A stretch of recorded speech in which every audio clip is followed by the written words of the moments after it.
welcome to the Infinity Bros podcast, the only podcast that is perfectly balanced as all things should be. I am your host, Max Moja, here today to host episode 146, wherever you're listening. However you're listening, thanks for making this part of your podcast experience. I am your host, and I have two other Infinity Bros today with the beautiful Infinity Bros hat with the gauntlet thumbs up. It's Infinity Bro Robbie. Robbie, how are you? I'm doing great. Happy to be here. Really just excited to do another pod with the bros.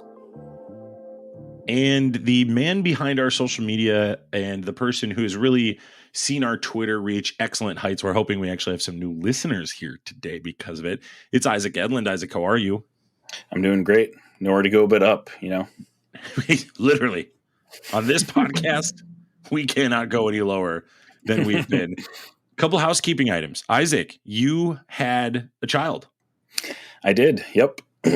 Turning 2 weeks tomorrow. So wow. It's been a whirlwind of a holiday season. Just wrapped up my in-laws family Christmas this past weekend. So yeah, they all got to come and see the baby. And yeah, it was a good time. I am on paternity leave for another couple weeks, which is amazing. So yeah, excited to actually being on this is the first time I've been on a pod, I feel like, for like a month. So excited to podcast with you guys for sure. Well, we're glad you're here, and we're very excited for you and your wife. Congratulations. Thank What's impressive about having a kid? I've had like 12 hard Mountain Dew Baja Blast. I would say that's more impressive. In one sitting, or just like over the course of a year? Over the course of this last week. Zane's built like 16 Gundams before, so like, yeah, what's so crazy about having kids? Zane has 74 platinums. Like, you have 3 kids. He has 74 platinums. Who's the real still one? Not as many as Lucas. Which one took more time? If this is your first time listening to us, we want to let you know that we are a podcast of 6 separate hosts, friends that share this platform as well as our Twitch, our Discord, and several other areas. You can check the show notes in the link on the bottom, or if you're watching on YouTube, just click the See More Information tab. You will get that information. Also, you can leave us a review at iTunes. Reviews. It takes no time at all. It is not like our rating system in the slightest, but we still love to receive them. And over Christmas break, guys, we received another iTunes review. The title of this says, My Uncle. I'm leaning in. Here we go. Can't wait. They say, my uncle is Jarrett, and personally, I think that they do a very good job at making this podcast. Leah or Leah, Leah. Robbie, is it Leah or Leah? That's Leah. If it's Leah, people are going to be upset. Definitely Leah. We sure? Like, you're putting the house on Leah. Leah. Just throw a whole another option in there. Might as well. Isaac, I'm a very phonic reader, and I would say Leah. Yeah, I'm thinking Leah too, but I don't want to mispronounce names. So thank you for the review. It's a 5-star review. We really appreciate it. It comes with several emojis. 3 kissy face heart emojis. Can you make those emojis for the YouTube channel? Yes, you bet. Hold on. Here we go. Ready? I need the microphone there. Okay, that's 3 of those. Okay. And then you've got 3 hearts, with the smile. This is the hearts with the smile. You guys ready? Mm-hmm.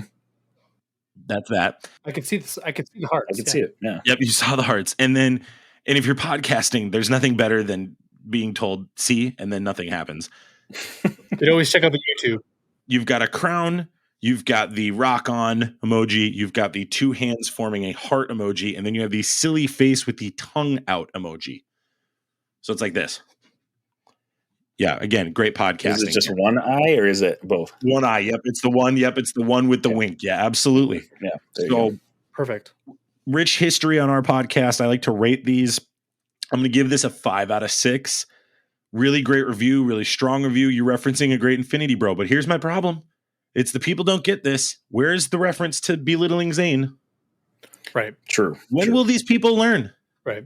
There's 6 of us, and one of us must be torn down. His name's Zane. You'll never see him. He's does he exist? Is he hard to say? At this point, I don't even know if he exists. Yeah. I don't know if he's real though. If this is your first time listening, there are 6 of us. You can check out other episodes to learn more about them. We're going to talk about a lot of things today. We're going to talk about the DC shift that is occurring. We haven't been on since James Gunn took over the reins at DC. To quote me, Max Mosier, the DC universe is in good hands. We'll find out if that statement's true or not. We're also going to talk about Glass Onion, the new Knives Out movie that came out on Netflix, but has also been in theaters for a few weeks. We're going to rate and talk about that. And then we're going to close out with the segment we call Hot or Snot, where we talk about the things in pop culture that are particularly informative or special to us in particular. So we're going to do that. That'll be our show today. It will be tremendous. Before we get into any of that, though, we want to make sure that you're familiar with our rating system that I referenced earlier. We're going to go ahead and put that bumper right here. Here on the Infinity Bros podcast, everything is ranked from a 0 to 6 point scale. 0 meaning horrible, and 6 meaning absolutely excellent. If all of the Infinity Bros rank something a 6, it gets an infinity step. Also, when you guys do that now, it makes my life a lot easier on the YouTube if you actually wait like a longer period of time. How long do you want me to wait? Just long enough. Long enough, Max. Long enough. 10 or 15 seconds. Like, you can cut all this out. Like, this will be perfect. We're a PG podcast, Robbie, but there are some jokes here, and I'm trying to keep it together. Okay. Well, this won't be on. I'll cut all this out, but it makes my life a lot easier if I can cut it. I love that there's other people editing stuff now. Like, I just love that it's not just me doing it. I like that. With video, it doesn't work quite the same. Where it's just like the audio. Like, it's completely different. I need the actual space would make my life easier. Or there's probably a way to do it if I was smarter, but I'm not. We're gonna give you more space. Someone's in my personal space. Hey, get out of here! My personal space. Give the guy more personal space. It's no secret to anybody that the DC universe has been a mess, and it has had some successes, some failures, and some in-betweens. And recently, James Gunn has taken the complete reign over this universe. Obviously, Discovery purchased DC in an agreement last year as the companies were changing hands on a corporate level. And with James Gunn stepping in, there was a lot of immediate shifts that occurred with very jarring consequences. One in particular being Black Adam. So this is going to be spoilers for Black Adam if you haven't seen it. In the post-credit scenes of Black Adam, the Black Adam character played by The Rock is approached by Henry Cavill's Superman, which was from the Snyder Cut universe. And this led fans, including myself, to believe that the Snyder Cut universe was going to be back. And pretty quickly right after, James Gunn came out and essentially squashed those rumors. Cavill himself went online to essentially paraphrasing saying, I'm not coming back. He lost the Witcher project. He allegedly was skipping out on the 3rd or 4th season. Robbie, what season was that on? The 4th season of The Witcher. The 3rd season is done. Forgive me. 4th season of The Witcher to come back and play Superman. And then he loses this spot altogether. And so the Flash has been made. It's going to happen. I would assume it's going to do something to set up this new multiverse universe that James Gunn is establishing. There's a lot of feelings. There's a lot of intricate details that we can bring up in conversation. I'm not going to get through all those right now because I just don't think it's necessary with how much time has passed. I just have one question. We're going to start with you, Robbie, because you are one of the DC fanboys on this podcast. What on earth is your opinion of all this? Do you feel like James Gunn is a good leader for this? Do you agree with the direction he's starting to take right out the gate? I have had very mixed feelings. For starters, and I don't know if I've actually been on a pod to review Black Adam. It's terrible. 1 out of 6. Probably one of my worst reviewed movies ever. Hated it start to finish. Hated it even more because 2 days before it goes on HBO Max, 2 days before it was announced that it was going on HBO Max, I bought it on Amazon Prime for $25. $25. Okay? 2 days later, it goes on HBO Max, and they didn't like give you like a pre-announcement, like, oh, in 1 week, watch Black Adam. No, there was none of that. I spent $25 on a movie that I will never watch again, unless it's out of spite. Like, unless it's out of like, I spent $25 and I'm getting my $25 and I'm going to watch this again just to be mad. I mean, a hate watch does sound pretty like, you know, appealing. Maybe we stream Robbie watching. Oh, I would love that. That's a great idea. Well, we could do that on Amazon Prime with like the watch with people or whatever. Party. Yeah. I hate that movie. I hated it so bad. So with the shift occurring, it clearly affected your viewing of Black Adam. Am I correct with that? I mean, I think this news came out. James Gunn canceling everything came out after Black Adam. The effect that it had, and this is the effect it had, is that I gave it a 1.5 to begin with. And then the news came out the Cavill was not going to be back.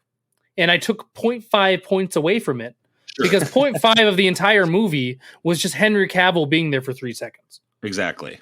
Right. So with that news, like I did take a half point away.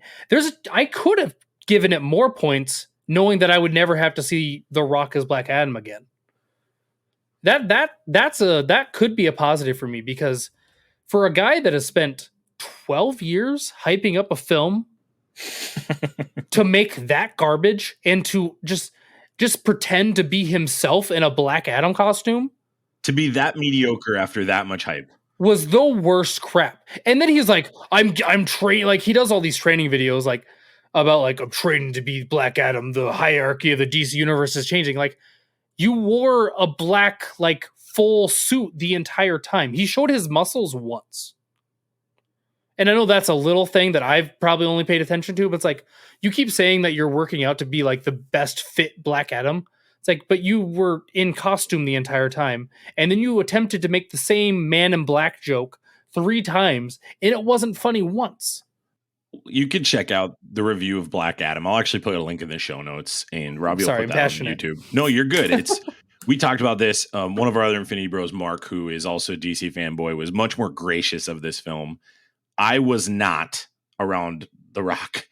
I was around the Justice Society. The JSA was okay. Was okay. You can learn more on my thoughts on there because I want to keep the conversation going. Isaac, do you think this is a good thing long-term for DC that James Gunn is taking over? Because obviously he's got this experience with the MCU. He built out of nothing the Guardians of the Galaxy, and he was a major producer on the Infinity War and Endgame saga. Do you think this is a good thing, or do you think this is just another roll of the dice that DC is hoping works? I think it's both. I mean, DC obviously, and WB more so than DC. I mean, DC is in WB's precarious hands, unfortunately, but WB has been just screwing this up from the beginning. And sure, they've come out with great projects along the way, but they've never had one person that was like, all right, this is what we're doing. This is the vision. This is how we're going to complete this. The dice roll is doing, like, that's the good choice, is picking somebody to do this moving forward. The kind of the disappointing part is that they're cutting out, because of that, they're cutting out a lot of these parts of the DC EU or DCU, whatever they're calling it now, that have been shining spots, such as Henry Cavill. Henry Cavill, I mean, you guys loved Man of Steel, and everybody was super jacked about Man of Steel 2, which was announced, and that Cavill was going to be coming back to that role before James Gunn took over, and now that's gone. You know, like, there are some good shining spots that are not going to be coming back with James Gunn. So the interesting part to me about that is that, like, I totally understand if you're wiping the slate clean, starting from square one, all that stuff. The interesting part is that James Gunn has said that there is going to be stuff that remains. Part of it is his stuff. Peacemaker, Suicide Squad. I was just going to say that. Yep. All of that stuff, which is like, if you're starting clean, like, why? Why are you keeping that stuff specifically? Is that going to be your building blocks moving forward? That just didn't really make sense to me at all. Just want to hit on that really quick, is that there was reports that because gosh dang it, what's her name? The director for Wonder Woman is Patty out. Jenkins, yeah. Patty Jenkins is out. Mm-hmm. So there was this whole talk that then Gal Gadot was also out as Wonder Woman. That's not true. So it actually came out. So James Gunn was doing a Q&A with people on Twitter, and he said, we've never announced that Gal Gadot's done as Wonder Woman. Mhm. So Gal Gadot, by all accounts right now, Right. is still in the picture. Yep. And then that there's was all also speculation, right? Right. There's been a lot of speculation flying around. A ton of speculation. And James Gunn has been very transparent about answering questions that he can answer right now if you go follow his Twitter and his Instagram or whatever. And that's more for people like us. But people that are just going to go to these general movies, they don't care. So I think the biggest issue that they have with this is, how do you reset everything and let everyone know that it's reset and that it's not connected and that we're moving on with a fresh new coat of paint, sort of say here.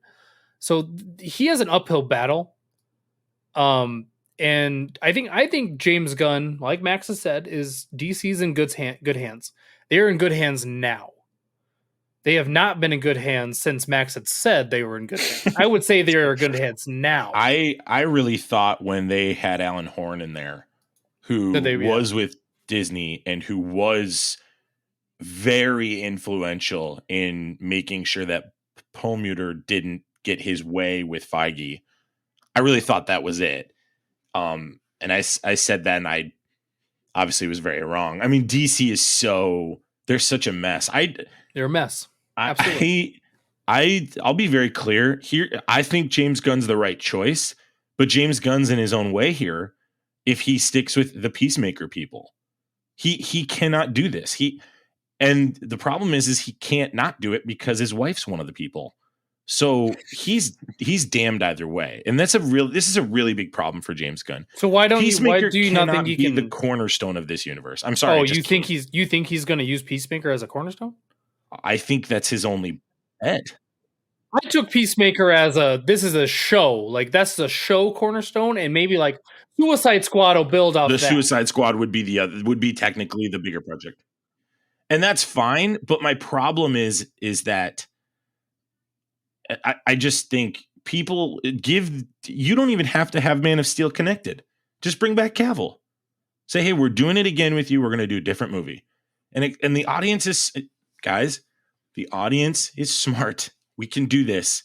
We can have a Henry Cavill Superman movie that's different than Man of Steel. We can do this, guys.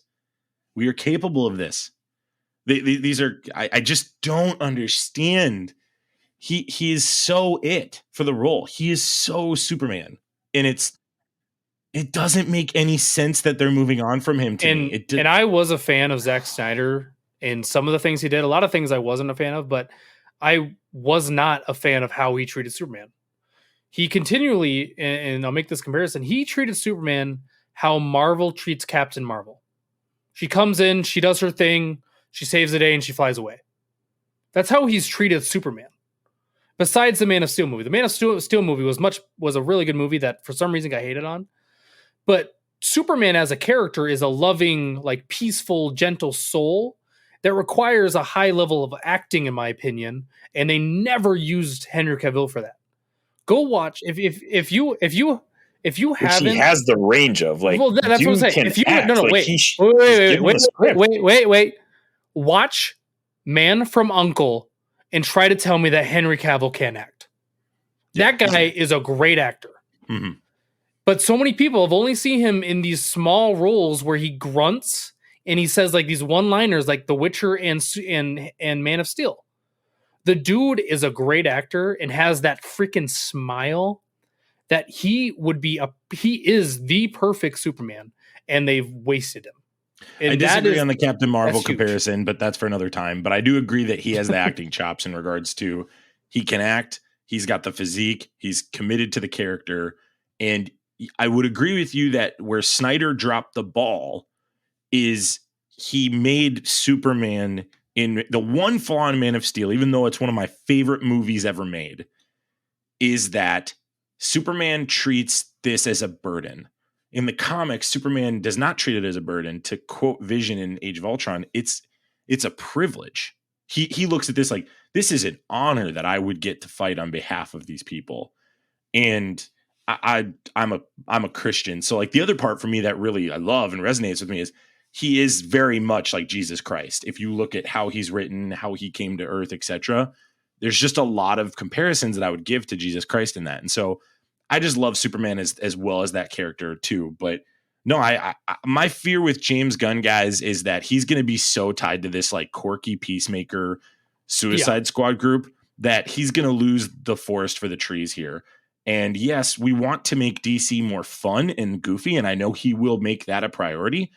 But we have said on this podcast since the inception, there's no reason the Justice League shouldn't be more popular than the Avengers. They have a better roster. Absolutely. They have a better core. If you just get the right actors in there, you've got 20 to 30 years worth of projects. Oh, by the way, they have the first multiverse saga that matters with what they were planning to do anyway.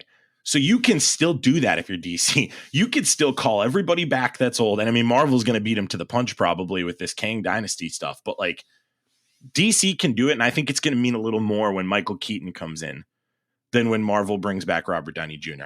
I really hold to that, and I know that that parallels with the Flash. We'll post this in the show notes too. Frustrating. It's so frustrating that Michael Keaton's that has Michael Keaton in it. It has the female the Supergirl, excuse me.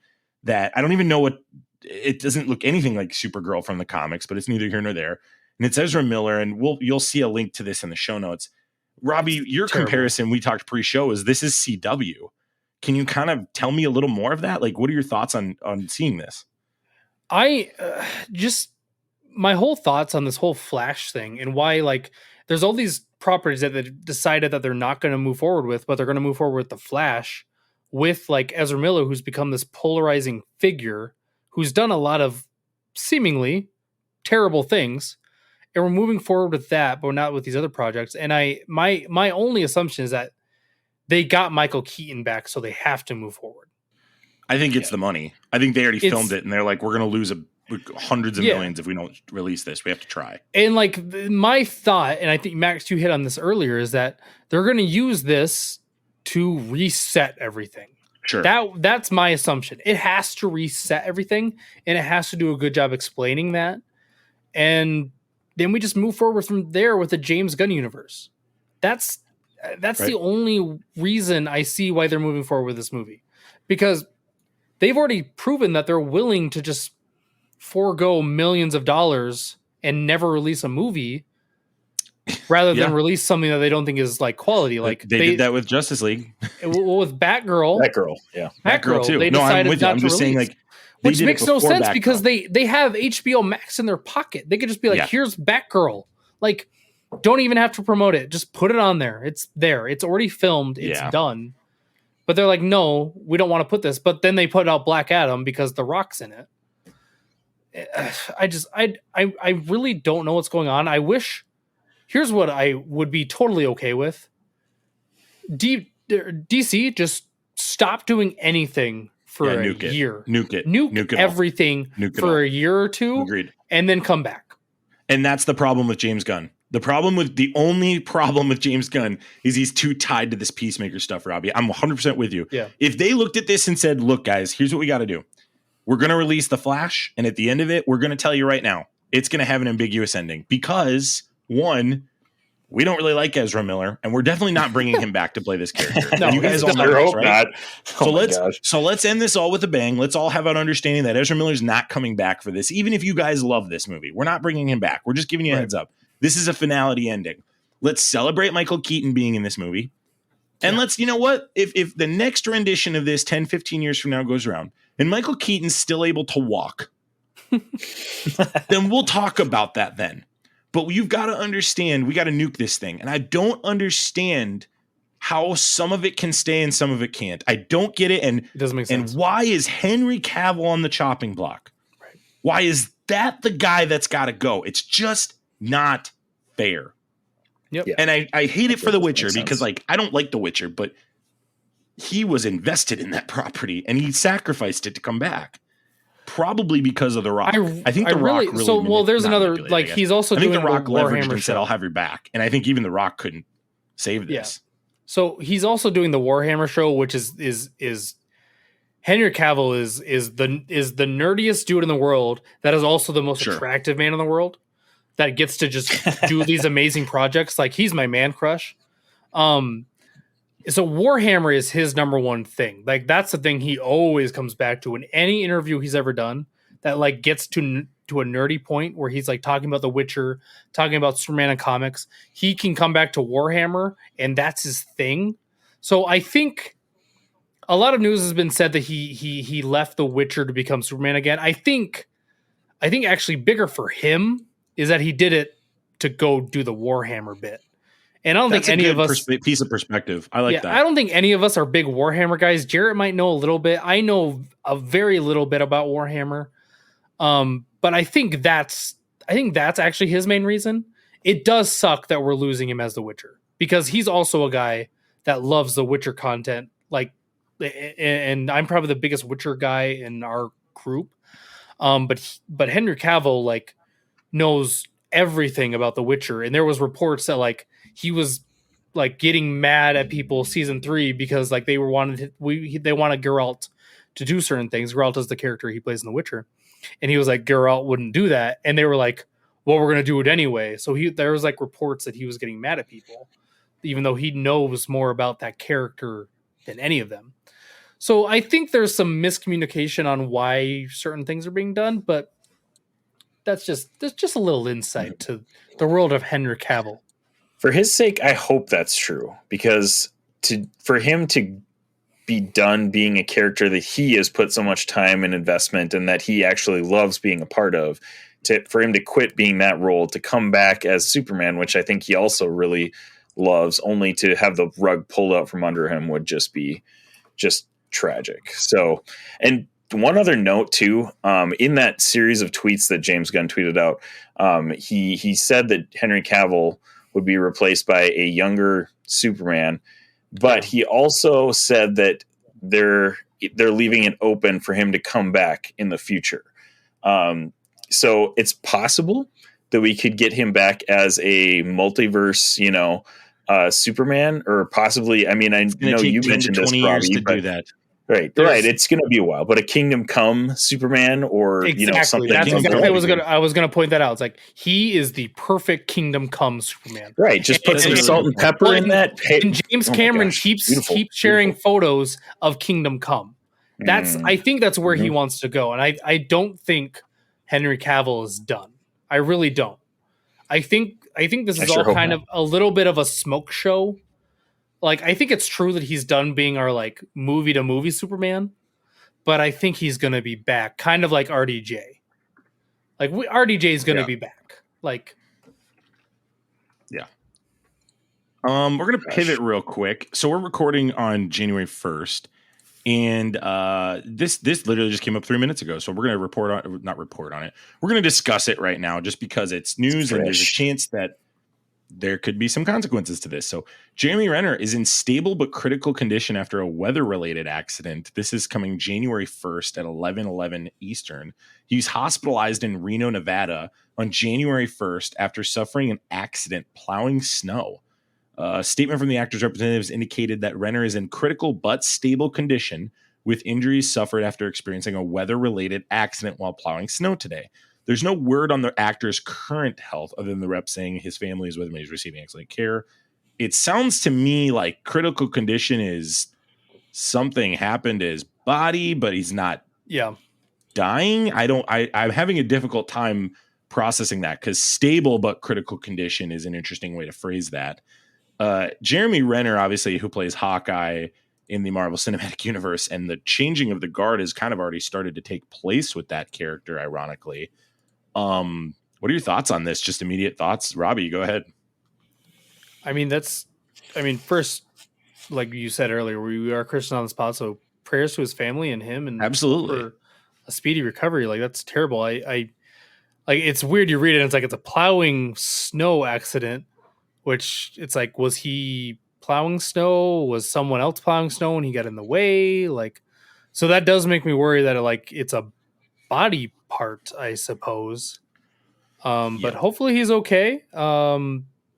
Obviously can't really speculate on anything besides that. I hope he's okay. That's really sucky to hear.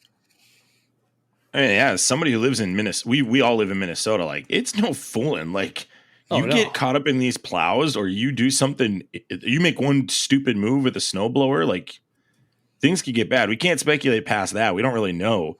And we won't probably know until tomorrow at the earliest on what's going on. But yeah, thoughts and prayers to Jeremy Renner, man. That is just brutal. And Reno, Nevada, like we were talking pre-show about that snowstorm. Like it's hitting Reno. My goodness gracious. Reno, Nevada. Isaac, what are your thoughts on this?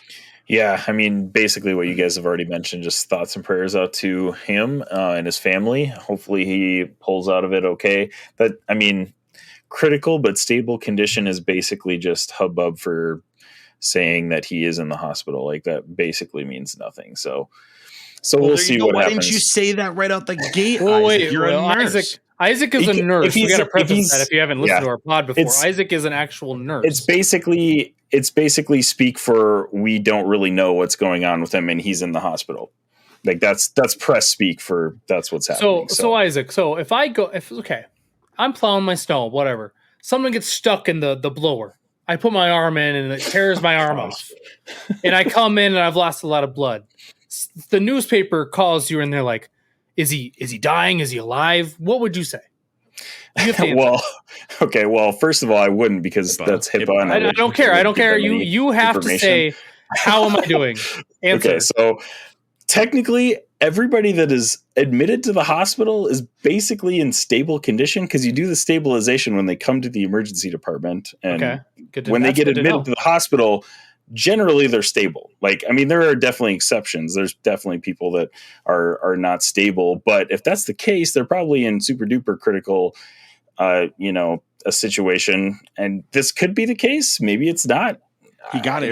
Again, it's good information. Like that's good information. That's really good information. Right. So you're saying no matter what, if you've made it to the hospital, you're stable, right? Basically. I mean, that's the first thing we do in the emergency department is we stabilize people. So like if you're admitted to the hospital, there's a good likelihood that you're stable. So saying that somebody's in critical condition and stable, it basically just means they're in the hospital. So I can't really speculate much past that.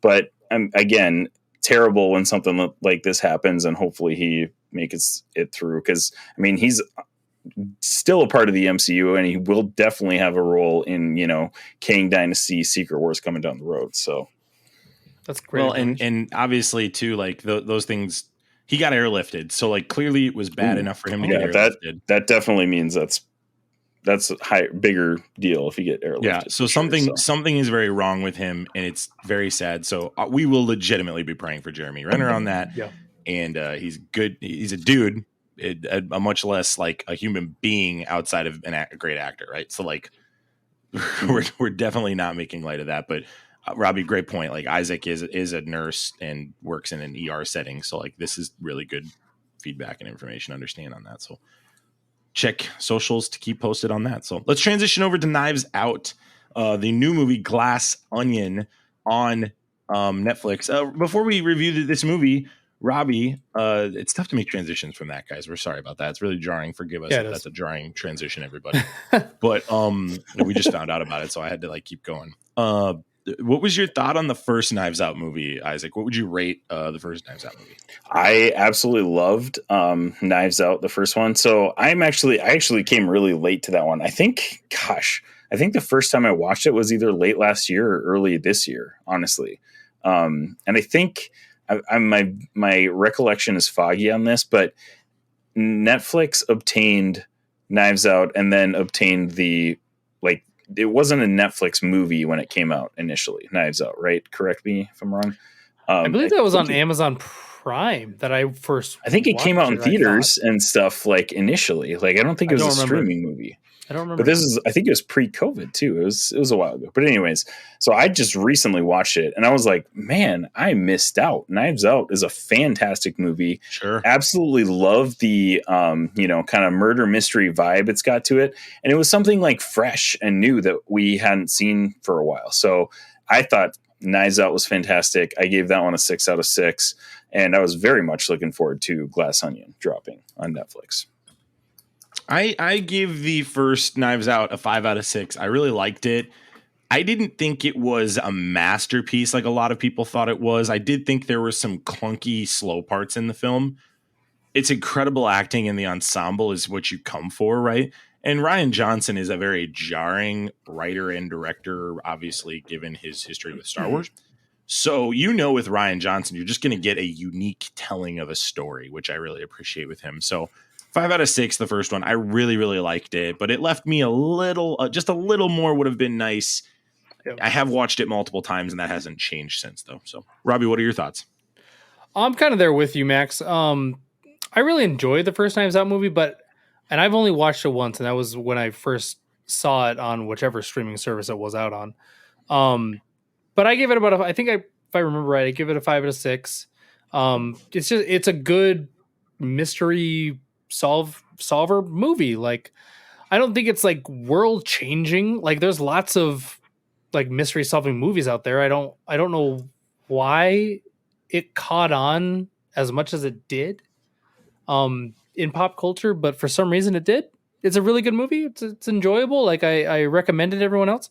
I've never watched it twice though. I don't know if I would enjoy it as much the second time, because then the spoiler alert for that movie too. I think Chris Evans being a villain was a huge draw for that movie.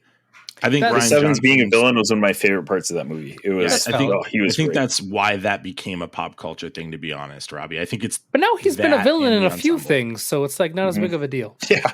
Gray Man. It was right after. That was right after. It was right after all the hoopla, right? So it's like Captain America was at its peak, and I think culturally, I think that's a huge reason. Glass Onion, the follow up to this, and they are making a third one. They have a deal with it already. Allegedly. I don't have the source on this. However, I read that Ryan Johnson and Daniel Craig both received $50 million you're going somewhere else to do these movies. See, which is crazy to me. I thought you were going to go with that Ryan Johnson hates that it's called Knives Out.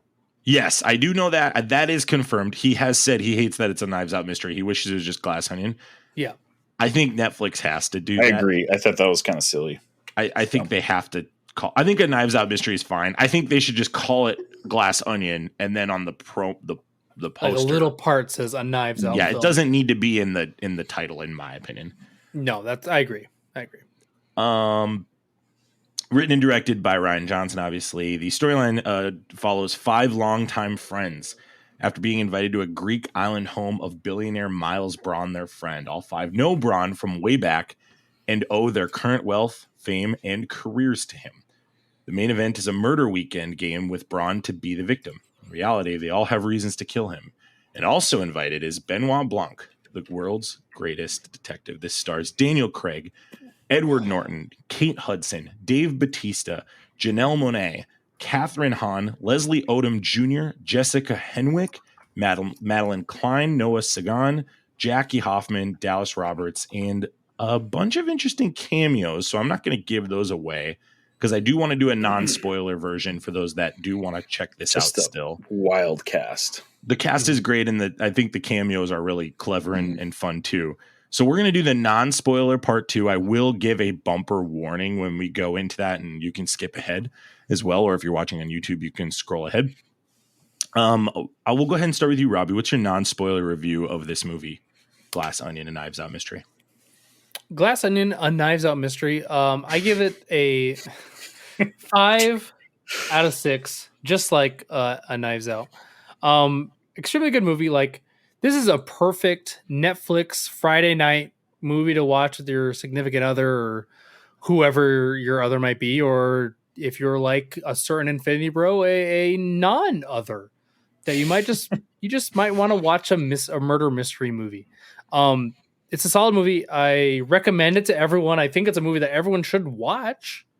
It doesn't, in my opinion, it doesn't change or come up with anything that's new or sparkling that changes the game of mystery movies. But if you enjoyed like mystery games while growing up, then you're definitely going to enjoy this movie. I would say it's a must watch. I'll go next. I'm echoing you across the board, Robbie. To me, it's very similar review to the first one. I had a lot of fun. I really liked it. I recommend people watch it. It's not the greatest mystery movie ever made, but I don't think Ryan Johnson's setting out to do that. I think he's setting out to tell mysteries in a unique way, which I appreciate. In particular, in this movie, there's something that happens midway through the film that changes the direction of how you look at this movie, like most mystery movies anyway. And I appreciated that twist. And I'll leave it at that. And I'm going to change my rating. I'm going to give this a 5.01. I'm going to make it just a hair better than the first one. I'm going to give it a hair better. Wow. 5.01 second decimal to really drive some of our listeners wild. 5.01. I'm going to give it just a hair more than the previous one. I like this cast better. I think Craig really thrives better in this cast too than he did with the first one. The first cast was very uppity and you could sense him judging them. In this one, I felt like Craig really showed his anxiety and angst around solving this mystery. And I loved that. And I love how they played the COVID stuff in it as well. We will talk about that in the spoiler stuff. So Isaac, are you ready to go now? Okay, good. You had a little interruption. I'm sorry. Isaac, what is your non-spoiler review of this movie? Yeah, I absolutely loved Glass Onion. I was really, high anticipation for it because I loved the first one. And you already mentioned that Chris Evans being a villain was one of my favorite parts of that film. Absolutely, absolutely loved that. And that's what's one of the strongest things about Glass Onion as well, the cast. And I think I echo what you say there, Max. I think the cast puts this film above Knives Out, in my opinion. And Knives Out was one of, the first murder mystery type shows I've watched in a while. And I don't watch that many movies. So probably one of the first things you could consider mysteries that I have watched. And this one, I love a movie that I'm sitting down to watch and I can't guess what's going to happen. Yeah. And I think Rian Johnson did a fantastic job with both of these movies of keeping the audience guessing, keeping us in suspense of what's happening next. Daniel Craig is fantastic as Benoit Blanc. Miles Braun, or Edward Norton as Miles Braun, was the perfect villain, guy that you wanted to hate from the second he appears on screen in this film. And I thought the cast made this a fantastic movie. I give this one a 6 out of 6 as well. Absolutely loved it. You will see this on my top 6 list of movies in 2020. You're going to put this on your Stan Lee's. I've watched a few more than 6. I might have watched like 8. So yeah, 8. Pause real quick. Right. This is a great plug, Isaac. Thanks for doing that. Hey, if you like us and you like this episode today, make sure you subscribe. Check us out if you're on YouTube. Click that subscription button. Leave us a comment.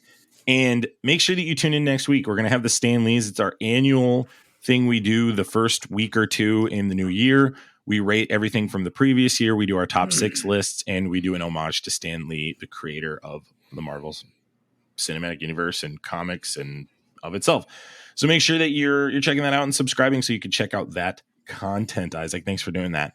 Additionally, we're going to go ahead and transition to our spoiler review. So if you do not want to be spoiled about this, and I highly recommend if you haven't seen this, you skip ahead because this movie is not worth missing out on. We won't want to know some of the key details we're going to speak on. So this is your spoiler warning. This is Prepare yourself. an Infinity Bros Prepare yourself. spoiler warning. How long do we wait at? Robbie, we good now? I think this is good. This is good. Robbie said pre-show we needed to wait longer for that video editing. So that was us going a little longer. Let's talk about some of the big twists. Let's talk about the first one. Dave Bautista being the one that died. How shocked were you that he died? I was very shocked, honestly, because I thought for sure Miles Braun was going to be the one that died. For sure. Like this, he set it up for Miles Braun to be the one that died, and they actually have to figure out his murder. And then all of a sudden, Dave Bautista dies, and we're all like, "Wait, was that supposed to happen?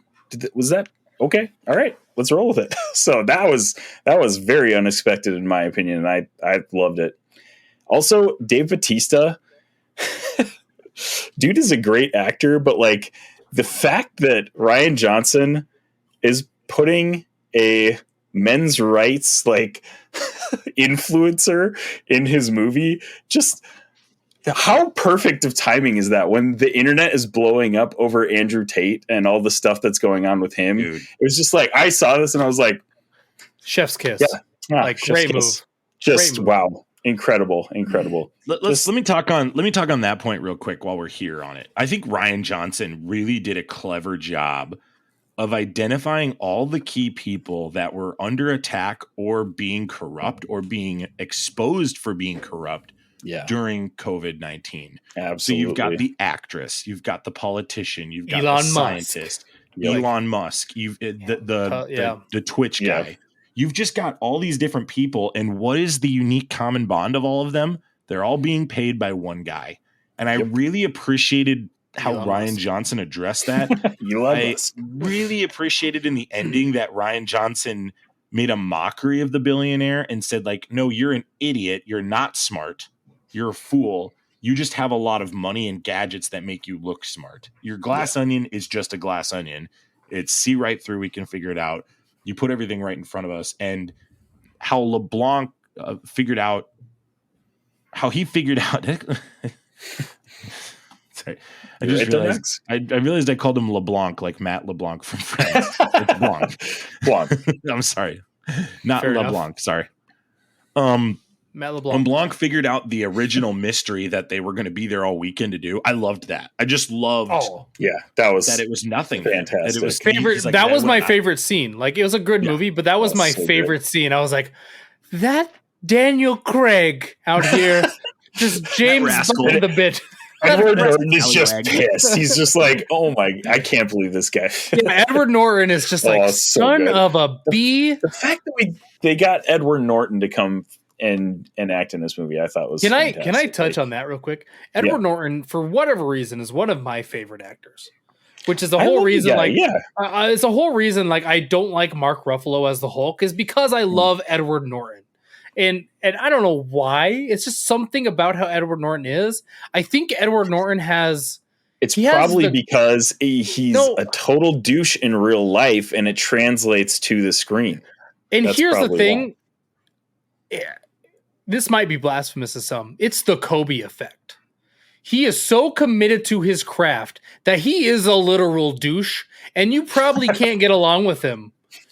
But, like, you appreciate how he does his craft. And that's my feeling with Edward Norton. He has the Kobe effect. Like, I love Kobe, and Kobe is my favorite athlete of all time. I probably wouldn't get along with Kobe at all because I like to sit around and play video games and be lazy. But Kobe's my favorite guy. But Edward Norton is probably the same way. He's like this great actor that takes acting probably way too seriously. Yeah, I think Edward Norton thinks he's a little better than he is, and I think he does a great job of playing this role. Part of the bit, though, right? There's a difference though with Kobe. Kobe had the right to think that. I don't think Edward Norton has had the level of success that. The reason that Edward Norton, it's the same idea. The reason that Mark Ruffalo is the MCU Hulk is because of Edward Norton. Because Edward Norton was like, I'm getting what I want out of the Hulk, and if I don't get it, I am out. Yeah. So, like, it was his own fault. He could have been the MCU Hulk if he wanted to. Yeah, but that's not artistry enough. Yeah, whatever. I want to talk about Janelle Monáe. I thought she was just absolutely killer in this. Yeah, she plays Andy Brand and her twin cousin. That was a really twin sister. That was weird. Saying a really, really rough twin show. Cousin, guys. Between LeBlanc and twin cousin, Max, explain to me how a twin cousin comes apart. I don't know. How does that work? Words are hard. Words are hard. Too many Canada Dries for Max tonight. Yeah, I really thought she carried a ton of acting prowess in this, and her ability to shift between these two characters was really great. In the first third of this movie, I 100% believed she was conniving, filled with revenge. I thought there was something more to that, and to see this character basically be acting this whole time was really great. The reason I don't give it a 6, though, to me, is Kathryn Hahn was so underutilized in this. She just doesn't get used in this movie. And Kathryn Hahn's one of the best actresses in Hollywood right now, in my opinion. And I want to see her do more roles. Oh, man. She's the only reason I'm okay with an Agatha Harkness. We're in a clash here, Max. Do you not like her? I don't like Kathryn Hahn at all. Oh, I think she's tremendous. In every single project that she's in, I hope she dies. Oh, Like, couldn't disagree with you more. I don't like Catherine Hahn at all. I just look at her and I'm just like, oh my gosh. I hope your character passes She away. plays, Like, she plays I don't- a pretty good like villain-y type person because like you a look really at her and B-word villain. there's Like, I something really you don't like about her. don't That's why she like- was good as Agatha Harkness, and that's why she's good in this movie. And as I well. just Kate want her Hudson to was die. also brutal. Just want her in this to movie. die. If you talk about a character that I wanted to die, Kate Hudson. I Well, was like, yeah, oh, that's- Kate Hudson Kate played the Hudson- role. Kate Hudson is the played the role. perfect person to play the role that she played. That was like perfect casting. Absolutely. Agreed. Yeah, Bernie Kate J was Hudson, brutal. Dave Bautista, like, and another note, Leslie Odom Jr. as Lionel Toussaint. This guy, I don't know if you guys know his background. He started out as a singer. Like, that's what he sings. And then he was cast in Hamilton in the Broadway musical, and that just like slingshotted him. Right. That's Like, where I know him from. He is very talented, and he is Dude. like tearing stuff up now. So I was love that looking they at casted him in this movie. Isaac, I love that you brought that up because I've been looking at him like since I watched Glass Onion. I've been like, why does he look so familiar? And I didn't look him up, and I was like, that's it. It's freaking Hamilton. Mm-hmm. Yep. He's Dude. an awesome, like, very talented person, and his voice is like, I'm really sad that he didn't sing in this movie, honestly, because his voice is probably one of the best voices out there currently in music. So, well, really love that really, he casted in this movie. really good movie. We wanted to touch on some of those spoilers that if that was tickling your brain, we wanted to touch on that. I thought it was a really good film, great ending, and I think there's a couple actors that could have got. I think Leslie Odom Jr. could have gotten used a little more too, Isaac. I think he was a little underutilized. Yeah, as well it's with tough Captain because like when you have such a dynamic cast like this, like it's Somebody hard to falls, split up right. the time between everybody equally. Like some We haven't people even- are going to shine Jessica more than Henwick was in others, this so. movie. Jessica Henwick. Yeah. And she's she was Colleen way Wing. overshadowed. Like she's a tremendous actress and Mhm. basically was Side role. behind the scenes Right. side role. There's just Ryan Johnson had a specific vision and I'm glad he executed it. To me, those are the things that separate. Well, from then some being- of the random cameos too you mentioned. the Ethan Hawke one really is just- threw me for a loop. I was like, wait, what? What? Is he going to actually be a part of this movie? Nope, he's not. He's just some random dude that's like taking him on the boat. Hugh Grant So being the fantastic. lover of Benoit Blanc was also Okay, wild wait. as well. So I'm looking at the cast right now, and it says Joseph Gordon-Levitt. Did I miss? No, When he Joseph- where was he in? Joseph Gordon-Levitt. So here's the trivia behind him is he's in every single Ryan Johnson movie. So his role in this one was he was the dong. Every time the dong went off, he was the one that said Tom. Oh my gosh. Are you when he said that serious? to you, that's 100% hilarious. serious. Look that up. That is the best news I've heard today. Yeah, the other one that I That's thought was great. hilarious was Serena Williams. Like, Oh in- yeah, just like Yeah. he just like had her on like for a lesson, and she's sitting Like in a the background. cameo, You think she's like a poster, and then all of a sudden she moves, and it's like a screen, and she's like being paid by Miles Yeah. Braun to do a lesson, and he's not even there. He's just like, I'm paying Serena to just do whatever, So- just be on so call, Isaac- basically. I'm part of that. I thought that they were going to connect that to like them talking about things and her and Serena Williams seeing something they were talking about, and I thought they were going to tie that into the mystery like at the end. So like That would have been fantastic. I was waiting for them to be like, because when Miles Braun like burned the note or whatever, I was thinking Serena Williams somehow like saw that and like they had video of it, and she was gonna like pop up, and they were gonna like that's how they were gonna figure it all out. Yeah, that would be wild. Yeah, just a lot of just real fun, quirky cameos Gosh, in this movie. fantastic. That's great. Just there's so many great little things about this movie that all blended together just made for a really, really fun experience, honestly. So we're closing in on now about an hour and change. So we're gonna do quick hot or snot. Oh, This do it. conversation is Let's taking do it. way longer than I thought we would. So It's a good Isaac, conversation. go ahead and tell us your hot or snot list as we transition over to that. Hot or snot? All right, guys. So I've got just one snot that I'll do first, and then I'll go over my list of hots. But the snot is I started watching the new National Treasure show that dropped on Disney Plus probably a couple weeks ago now. It's called National Treasure: Edge of History. this is garbage. It's an awful show. Gosh, do I even give it I didn't really give it a shot because I watched an episode and a half and that was enough for me. Give it a rating. I'll give it a 1 out of 6. Ooh. It's bad. It's basically like, so if you guys don't know, the listeners, I'm a huge Nick Cage fan. Love National Treasure 1. Even National Treasure 2 has some fun moments.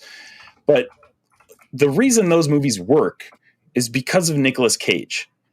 You take Nicolas Cage out, and I was still like, okay, well, it's still a fun like treasure hunting show. Maybe it's just garbage. It's like Disney Channel National Treasure without Nick Cage. It's terrible. So yeah, I was really disappointed. I didn't expect it to be good. That's another note. I thought it was going to be bad, and it very much exceeded my expectations in being bad. So yeah, very bad. 1 out of 6. Congrats, Disney. You had a layup here. Congrats, Disney. You're telling me you couldn't get Nicolas Cage back for a Disney Plus? That's all you had to do. The show didn't even have to be written well. As long as you have Nicolas Cage in it, I would have watched it. So Nicolas Cage will do whatever you want him to do. Just give him a jar of peanut butter and he'll show up. Good question, or good point. Yeah, he definitely was not offered a role in this because he would have showed up if he was. So, but yeah, that's my only snot. Very bad. What if he's at wait, Isaac? Sorry to interrupt you here. Mm-hmm. What if he's at the end of the season and you haven't given enough chance?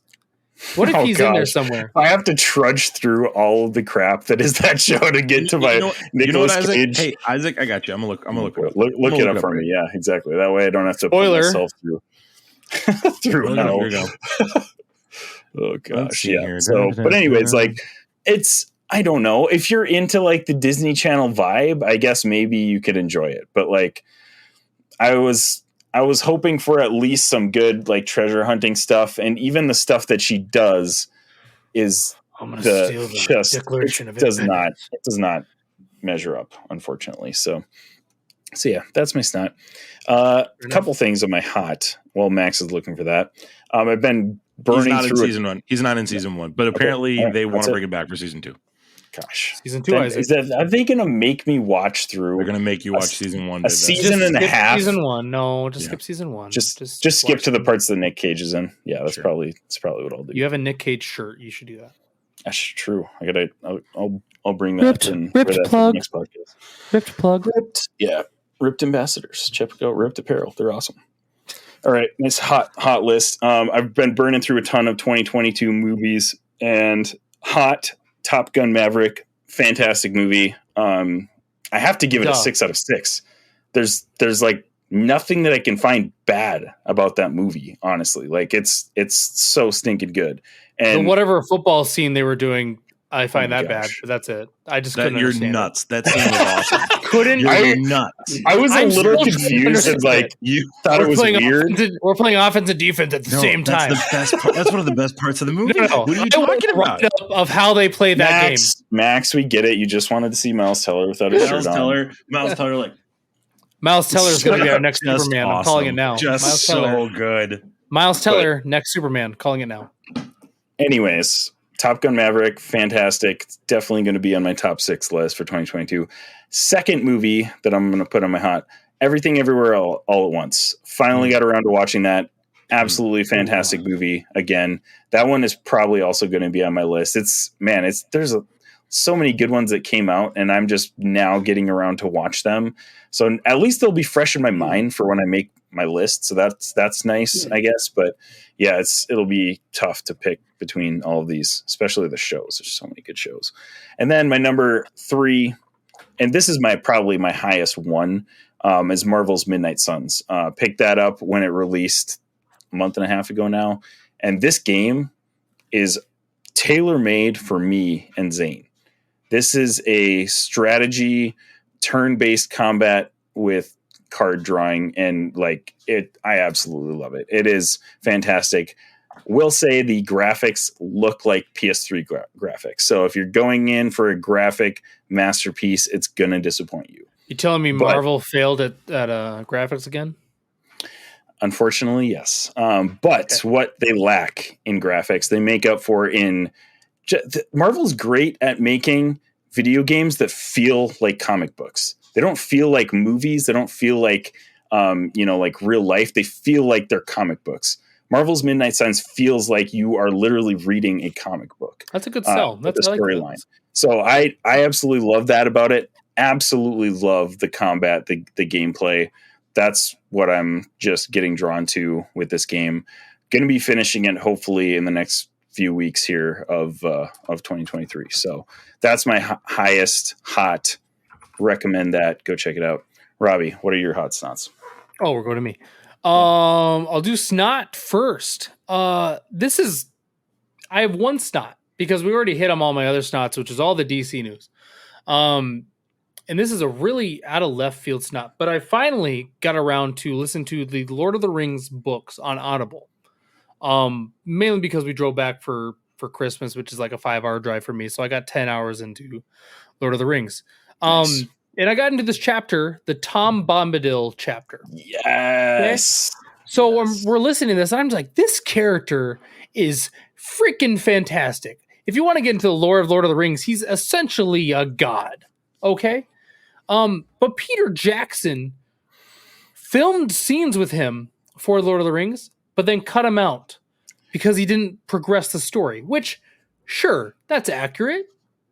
But snot on you, Peter Jackson. You made a very, very good movie, but Robbie, you didn't have Tom Bombadil, and that makes me sad. I knew there was something I liked about you, and that's it. Nothing else about you I like, but that is the part about you that I like. Tom Bombadil is like one of my favorite parts of the Lord of the Rings book, along with the epilogue of the hobbits going back to the Shire and. I'm not there yet. No spoilers. This won't spoil anything. So Isaac, this is my first time listening. I'm so glad. I'm so glad Lord of the Rings books. Those are my favorite books of all time. I got a tattoo of Enduril. So you had to. You should know a little bit about what's going on. So Tom Bombadil not being in. Bombadil's a quintessential piece of that book, and it's a travesty that he wasn't in. It is a travesty. Yeah. So that's my snot. I get it because the movies without the extended editions are still 3 hours long. Yeah, but that's still the point of the if you're watching edition, it with, if you're not watching exactly, if you're not watching the extended edition, what the hell are you doing? Exactly. Sure. All right, my hots now. We'll start from the bottom, work our way up. Gunpla. If you don't know what Gunpla is, this is for the YouTube, but Gunpla is basically just making Gundam model kits. I bought a couple of them really cheap at a store nearby, and I built one, and I was like, why am I not doing this every single night? So Gunpla is now back in my life, and I have another thing to spend my money on.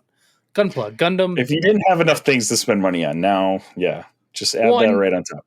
Just some, back in the day, I used to build Gunpla and Zoids and all that, all the time. That's all I would spend my money on when I was younger, and I haven't done it in 16 years. And I made one the other day, and I took some pictures of it, and I'm like, this is my next thing. This is it. So that's back in my life. Sorry to my beautiful wife, Jessica. I made my hot or snot list a couple weeks ago when we were first going to do this episode. And I still think this one's true. The AI manga filter on TikTok is just a bunch of fun. If you haven't done this thing, go to TikTok, go to AI manga filter, and just video random things in your house and just see what they turn into. I turned into a chicken head. It's a great time. You don't have to post anything. Just do the video, see what happens. I think it's a ton of fun. It's in my hot. Actually, Mark should do that on his old house and see how many ghosts are in his house. That's terrifying. Let's not. My last hot is the video game High on Life. This is free on Xbox Game Pass. It is also now out on Xbox, Microsoft, if you just want to buy it. But I would suggest that you just buy it on Game Pass. I cloud stream it, so I don't even have to download it. But it's just so much fun. It's like a 12-hour campaign.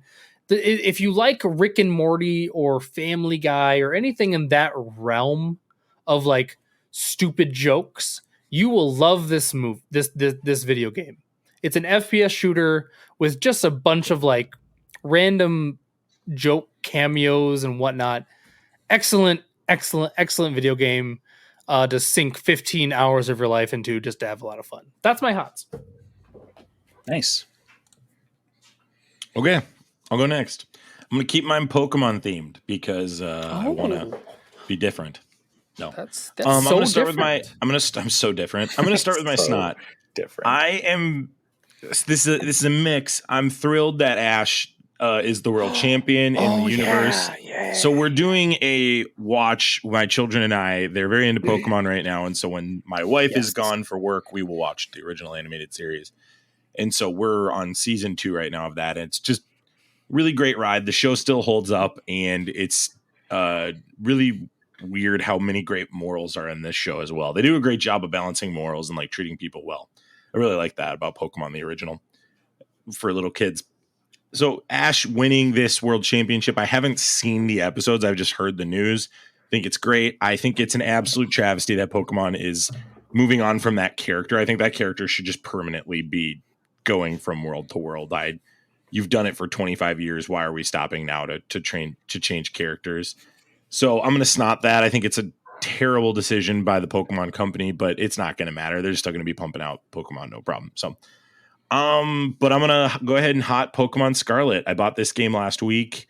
I've been playing it this week and have been really impressed with it. I'll actually probably be streaming it starting mid-January again. So I'm excited about that. Back. I love that. I played Pokemon Arceus last year, beat that game, and just was absolutely amazed at the gameplay of Arceus and how you could do the open world concept and essentially run by a Pokemon and catch it and then keep going. I thought that was just so finally, where has this been? And Scarlet is finally starting to scratch that itch a little bit. It's not the same style, but it is the open world play. And it's not a perfect game by any stretch. I'm going to give it a 5 out of 6. The graphics and transitions are a little more wonky than things like Arceus. I've heard they're terrible. I've heard the graphics are terrible is strong. That's strong. Awful? I would say there are moments where it's like, what's going on here? It's not all the time, if that makes sense, Robbie. It's like certain moments is how I'll say it. Okay. So it is not. It lacks consistency. That's the review I'll give it. So I like the concept. I like the idea that it's similar to kind of how Spider-Man that game works. How it's like you have 10 million different missions. You can choose the pace at which you want to go at and do what you want to do. And it shows you the map and it says, go do it. And that's different from previous Pokemon games where it's like, this is the map you've got to take. So I appreciate that. I appreciate how they're taking the things from Arceus and applying. I think there's still more to do for the next set of games. Scarlet is not a perfect game by any stretch. I'm going to give it a 5 out of 6 as of now. I'll report back, though, at the end of this, and that my rating may change. But I'm liking it. I started out with the grass cat, which I'm really excited about. I really liked that. I like cats, so that was really exciting. I'm not trying to be braggadocious about that, but that was a layup, though. You're taking loves grass. Grass, unfortunately. Yeah. I don't like that I'm starting with a grass type. What are the other types? There's the grass cat. What else is there? There's like this little red Isn't there dinosaur. a fire pig? And There's a little fire pig. Yeah, he's a pig. And then a water duck. Quaxley. You seem like a water duck guy to me. I'll be honest with you. The water duck was tempting. Anytime there's a cat involved, I was going to say is drawn to the cat. Yep.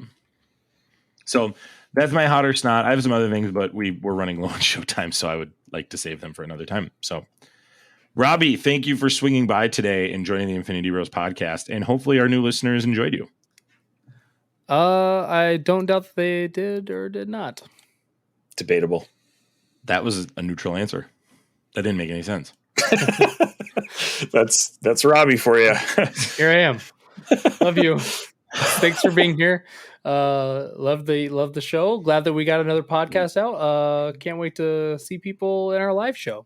Stanley is next week. It's going to be live on Twitch. You're not going to want to miss it. 4 days. January 6th, 2023, 9 p.m. Central. Isaac will be there 9 p.m. Central, Twitch. Yeah, check that out. Yeah. Isaac, thanks for coming by. Yeah, it was fun. Thanks. Thank you, Infinity Bros Universe, wherever you listened, however you listened. Thanks for making us part of your podcast experience. You can check out all the things we talked about in the links in the show notes. You can also follow us on Facebook, Instagram, Twitter, Twitch, and Discord. using our link tree that's also located in the show notes. Everything's in the show notes. Just go to the show notes. Yay. Well, we will see you guys soon. As always, we love you guys 3000, and we'll see you soon. See ya. Bye. Bye. Thanks for tuning in to the Infinity Bros podcast. You can find the Infinity Bros on Facebook, Instagram, and Twitter at the Infinity Bros. Feel free to send listener feedback via email at infinitybrospodcast@gmail.com.